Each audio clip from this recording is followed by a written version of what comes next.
I'm going to say, I'm going to take a moment to center and just be. And I'd like you to take a moment to center and just be. And notice where you are, what's brought you to now, where you are sitting or where you're listening to this. And just take a breath to be in your body, to be in the present now. So usually with these gatherings tied to both the new moon and the full moon, it initially started that I was going to follow a Mandela process, but it sort of has evolved away from that. Maybe that'll become something at some point. However, for now, I do feel like there's a lot of energy that goes with the moon and its influence on the tides, its influence on menstruation. There is a whole lunar calendar, and some of this is in the Farmer's Almanac as well, where there's certain growing periods that are more suitable depending on the lunar cycles and what phase of the moon you're in. So I feel like there's a lot that is supported by following the moon cycles.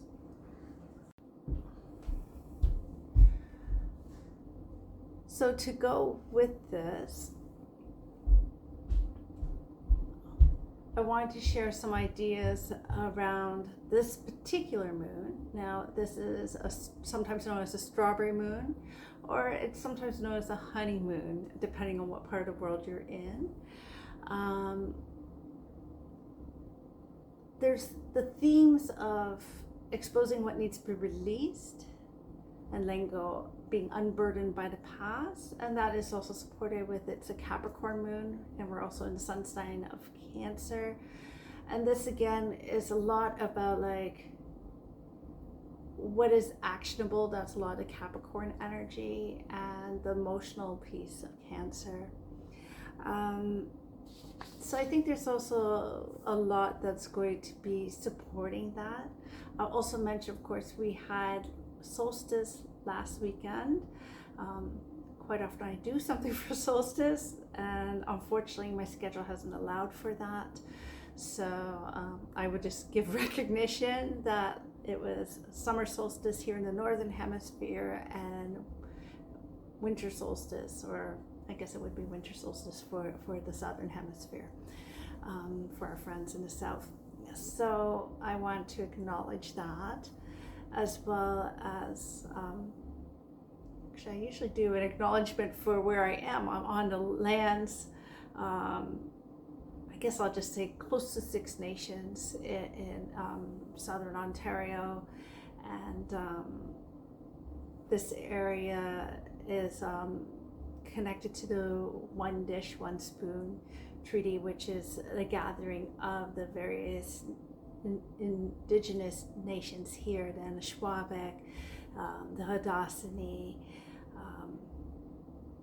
Now I'm not going to be able to name them all. Probably Ojibwe. I know there's some up around this area, some Mohawk, the Huron, Wendat as well. So it was the gathering of those nations to say that they were going to protect the lands and the waters around the Great Lakes area. So I'm going to give acknowledgement to that in that mention of acknowledgement, because it is important to also acknowledge, especially connecting to nature and connecting to the moon and the earth. That is also very much supported by a lot of the indigenous teachings. So I think it's important to recognize that too. Where am I going next? Yes, solstice. And the other piece that I'm aware of is that we're entering Mercury retrograde, which often has its own energies. Some people say it throws everything off. I'm kind of thinking it's also about, what else would I say it's about? I'll leave that for now. But it's Mercury retrograde. And starting in August, we're going to enter eclipse season. Of course, that has a lot of similar energetics as Mercury retrograde, which is interesting because I think I was going to say a lot of people think that Mercury retrograde throws things off and it influences electronics and computers, and it can be a disruptor. But at the same time, I think that disruption can also be release, and it can be actually really supportive of release as well. So with that said, I'm going to start us with some questions here that I had come up with. I'm just checking where they are here. So I was pondering some questions about, to just start us off with journaling. I was thinking to start with journaling. Given that this is a recording, I'm going to pose the questions. Maybe if I get a chance, I'll try and provide some sort of closed captioning or the questions written out. So journal for free flow, whatever comes to mind with that. So I'm wondering about what is the really meaningful things that you're wanting to focus on, and what has been growing for you in this past moon cycle, in the past 2 weeks, if you want to go from the new moon, and what new intentions you set for the month, and what's been growing over the past months, and what still reflects your deepest values, and which ones have become too heavy to carry. What is it that's being asked to be released? And what sort of habits, I guess, really support what you're trying to commit to? So those would be the 3 things.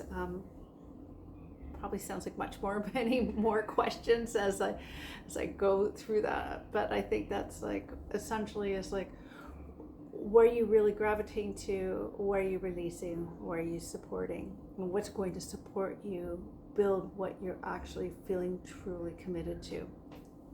So it's kind of like a culling time and pulling out the weeds of the garden that you've started. That's how I will equate it. So you might want to pause at this point and journal, and then you can pick this up. I'd give yourself at least 5-10 minutes, maybe more, whatever feels right, and journal, see what you come up with. And then when you come back, when you start this again, I'm going to go into a very short meditation visualization, and from that there'll be some drawing piece. So make sure you have markers, crayons, pastels, even watercolors or acrylics and paint, whatever you feel like creating an image with. So make sure that's out and ready to go, so you can do the visualization and go directly into that creative piece. Okay? So this meditation here. So take a moment and just settle yourself into your chair or wherever you're sitting. And you can close your eyes or have an unfocused gaze in front of yourself. And just take a moment to breathe. Just naturally, don't force anything. And notice the coolness of the air as it enters your body. And the warmth of the air as it leaves your body. Notice the pause before you breathe in again. And the pause before you notice where your breath goes to, out of your body. And the pause before you breathe in again. And just let yourself feel supported where you sit in your chair. And know that you are supported. Take a moment to imagine this beautiful honey strawberry full moon. And as you imagine the full moon, let yourself be taken to an imaginary mountain at dusk beneath this full moon. Your particular mountain, you know it well. The climb that you have taken wasn't always easy. But when you look down and look back, you can see how far you've come already. Take a moment to feel the solid ground beneath your feet. And with every breath, allow all unnecessary pushing and striving to soften, to be released. You do not have to climb every mountain, only the one that's truly yours, the one that you know belongs to you in your heart. Allow the moonlight to reveal what is ready to be celebrated. Allow the moonlight to reveal where you'd like to travel. And in that light also, notice what is ready to be released.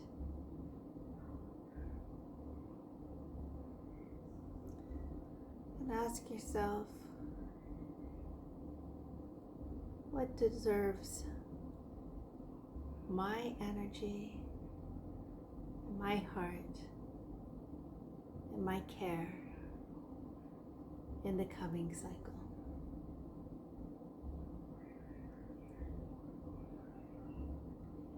Notice whatever images, words, or feelings emerged.